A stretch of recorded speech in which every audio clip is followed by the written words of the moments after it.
தமிழ்நாட்டு அரசியலில் தலித்துகளுக்கு இவ்வளவு பேருக்கு அமைச்சரவை இடம் கொடுத்திருப்பது இது முதல் முறை. ஆனால் கர்நாடகாவில் ஏற்கனவே 6 பேர் 7 பேர் என்கிற அளவுக்கு அமைச்சரவையில் இடம்பெற்றிருக்கிறார்கள் என்பது ஒரு சான்றாக இருக்கிறது, எடுத்துக்காட்டாக இருக்கிறது. சில சட்டமன்ற உறுப்பினர்களுக்கு அமைச்சர் பதவி வழங்குவது என்பது அந்த சமூகத்திற்கான ஒட்டுமொத்த அரசியலையும் முன்னெடுப்பதாக ஆகாது. அந்த சமூகத்திற்குரிய அங்கீகாரம் அளிக்கப்பட்டிருக்கிறது என்கிற வகையில் மகிழ்ச்சி. ஜெயிக்க வச்சு அவங்க அதன் மூலமா மெஜாரிட்டியா இருக்கிறதுக்கான வேலைகளை செய்யுதுன்னு ஒரு குற்றச்சாட்டு. அதனாலதான் இதை நான் சொன்னேன். அந்த மாதிரியான நடவடிக்கைகளை தாவேகா தலைமை ஊக்கப்படுத்த வேண்டாம்.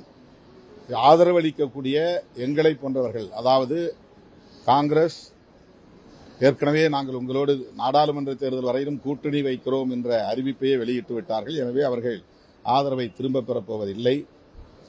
இடதுசாரிகள் வெளியிலிருந்து ஆதரவு தருவதால் அவர்கள் எந்த நேரத்திலும் ஆதரவை திரும்ப பெறுவதற்கான வாய்ப்பு இருக்கிறது என்கிற ஐயம் இருந்தாலும் அவர்கள் ஆட்சியை கழுக்க நாங்கள் இடம் கொடுக்க மாட்டோம் என்று உறுதியளித்திருக்கிறார்கள்.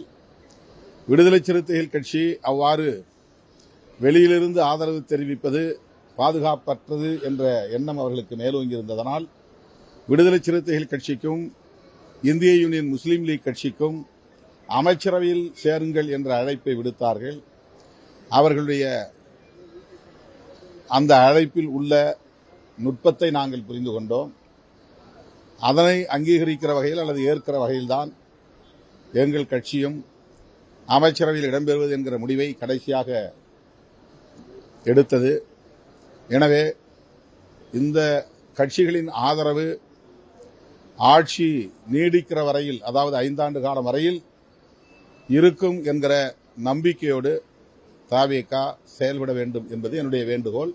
இந்த சந்தேகம் வருவதால் தான் அதிமுகவிலிருந்து பதவியை ராஜினாமா செய்துவிட்டு வரக்கூடியவர்களை இங்கே சேர்க்கும், தாவேகாவில் சேர்க்கும் முயற்சிகள் நடக்கின்றன என்கிற விமர்சனங்கள் வருகின்றன.